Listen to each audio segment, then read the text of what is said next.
was alive, General. Somehow, miraculously, I was alive. Some twist of fate, some hand of destiny, but I was alive. Strange as this new world was, I knew Toll must have come this way, and it was my task to find him. And it happened like this.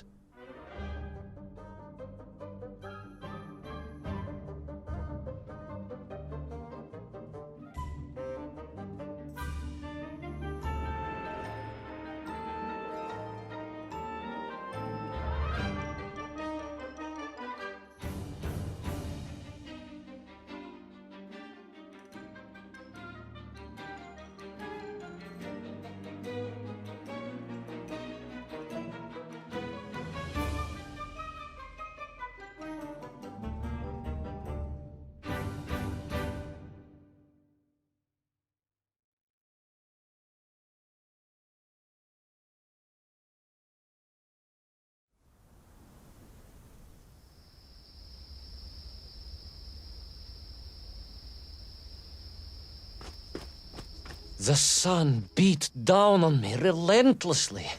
The heat was unbearable. I was exhausted. Yet I could not stop. I had to go on. For 7 weeks I trudged across the desert. On the second day... Please, comrade, if we may. I think we can skip the details, unless you consider them to be particularly relevant to the location of Little Orpheus. Of course, General. We will simply omit the tale of the singing chasm. The oasis of mirrors. The sightings of Toll's Mienk aloft on their pterodactyls carrying parts of my crashed rocket drill over the horizon to Lemuria. Wait! The what? Singing chasm? Not that, but the rocket drill. Oh yes, General, the rocket drill. But what did Toll want with it? And why Lemuria? Lemuria? Lemuria, General. I am not familiar with this Lemuria, comrade. Well, that is because it does not exist, General. Or at least... so I thought.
Those strange crystals seem to exert an extraordinary hold over the stone blocks and arches. When they hummed, the whole city remade itself. Where they were missing, clearly looted by some villainous thief, the city was fallen to ruin. It was like a vast musical instrument, vandalized, and yet still attempting to toot.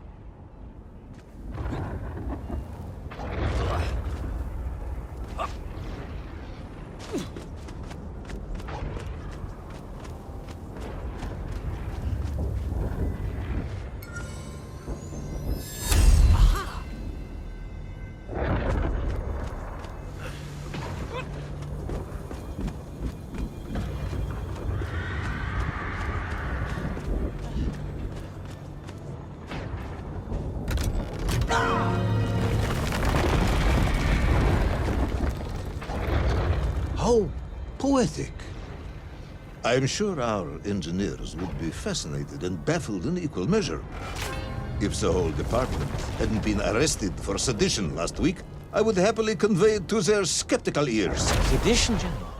Really? How poetic. I'm sure our engineers would be fascinated and baffled in equal measure. If the whole department hadn't been arrested for sedition last week, I would happily convey it to their skeptical ears. Sedition, General? Really?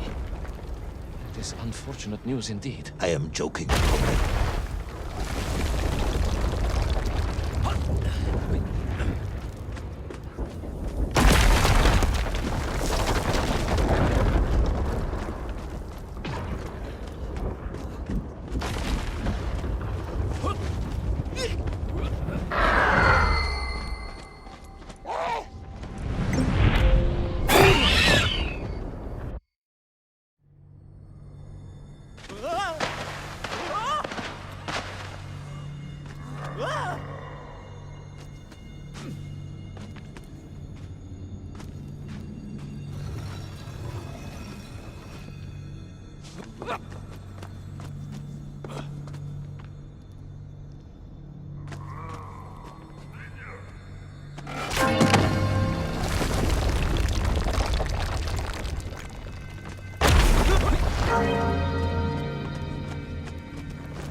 Oh yes, the Menk for here, all right. Which meant whatever dastardly scheme Toll had, it was to be enacted on these burning sands. And you will explain this in due course, I imagine. Eminently, General. What you need to know first is this. I have told you already how parts of the devices the enslaved Menk were forced to wear came from the surface. Radio parts and so on, yes, from what you have told me. Assuming there were plenty of lost ships in the ocean as you claim, for Toll to have dredged up what he needed to assemble them. Aha! Good! You are one step ahead of me, General. I said assuming. Of course, assuming. Now, as I gazed in awe at the buildings rising and falling around me, I realized that the other major component of those mind-controlling helmets was crystal. Toll had raided Lemuria for them. He knew the city.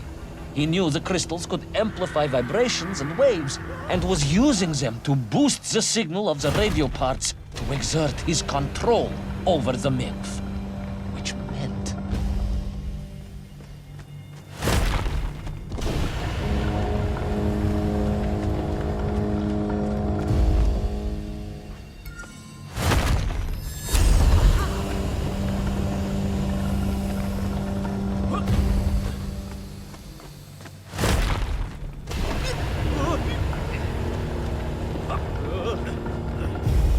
Yes? Imagine, General, what such amplification could achieve when fused to the finest atomic science our great Soviet civilization has produced. Wait. I do not understand. You said Toll was planning on using the bomb to shatter the Earth's crust to return to the surface. A tragic mistake, General. They had not recognized the extent of his mad ambitions. You mean to imply Toll would have attempted to enslave the Russian people? Pah! The will of the Soviet citizen is mighty and strong. To you, perhaps, as a trained warrior. But consider, perhaps instead, a humble son of a toy maker from Tomsk. Ah, yes. Perhaps we have our share of simpletons, after all.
The vast pictograms told of a history of wonders. They seem to suggest the Lemurians were travelers from another world, where a mysterious clock seemed to stand. That is very mysterious. As mysterious as the location of little Orpheus, perhaps. Ah, yes, of course, General. I am just getting to that.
As I bravely explored that ancient city, a question was gnawing at my mind.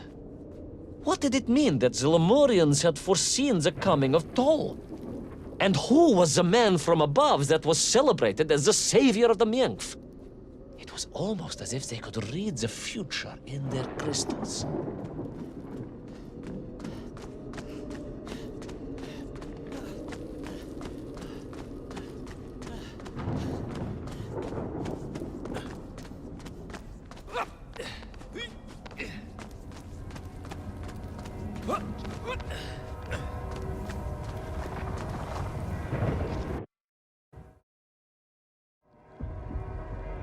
The bells of Lemuria tolled and tolled, a roaring symphony, a crescendo of peals that set the city dancing, each note causing the crystals to shimmer and cascade with light. But the sandstorm was no natural phenomenon, and the bells did not ring for celebration. Something was very wrong here. Aside from the pterodactyls and the Mength and the dancing stones and the ancient magical prophecies and the crystals and now the giant bells, you mean?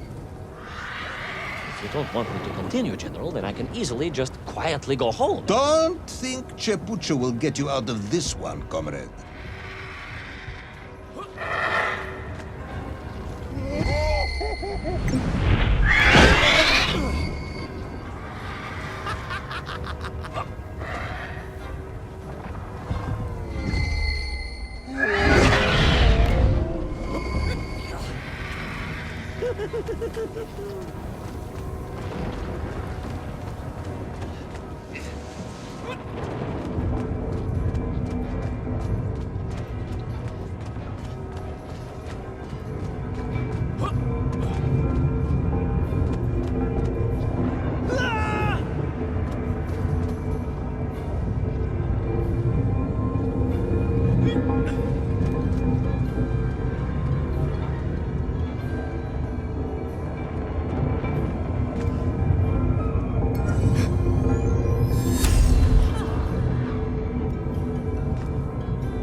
improve those magical structures.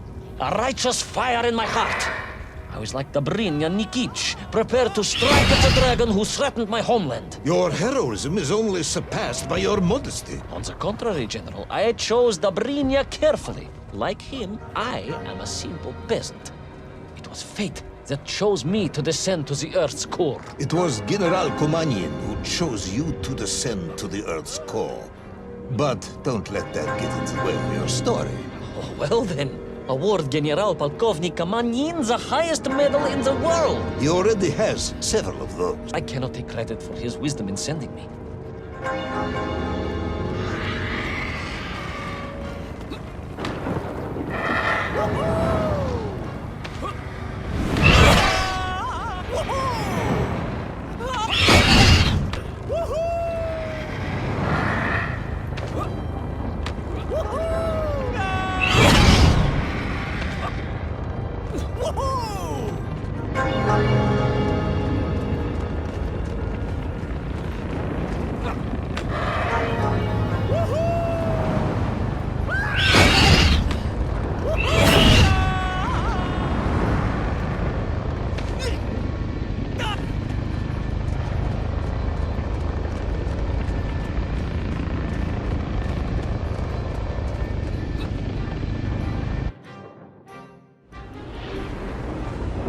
What was once a rocket drill ship, built to burrow into the Earth, was now a mighty vessel, repurposed to blast off into the skies.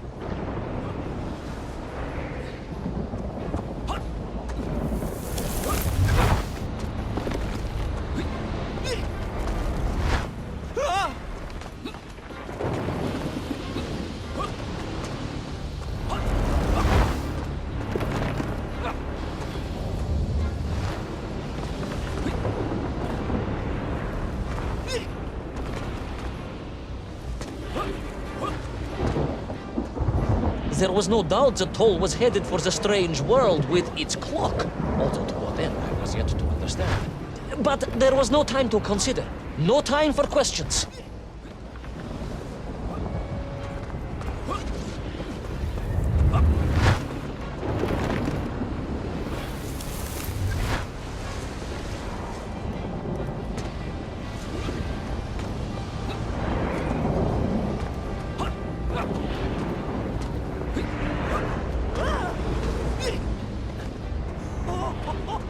Toll was on the rocket.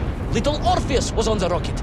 And wherever they were headed, I must head there too, to thwart his plans, recover my drill, and save the world!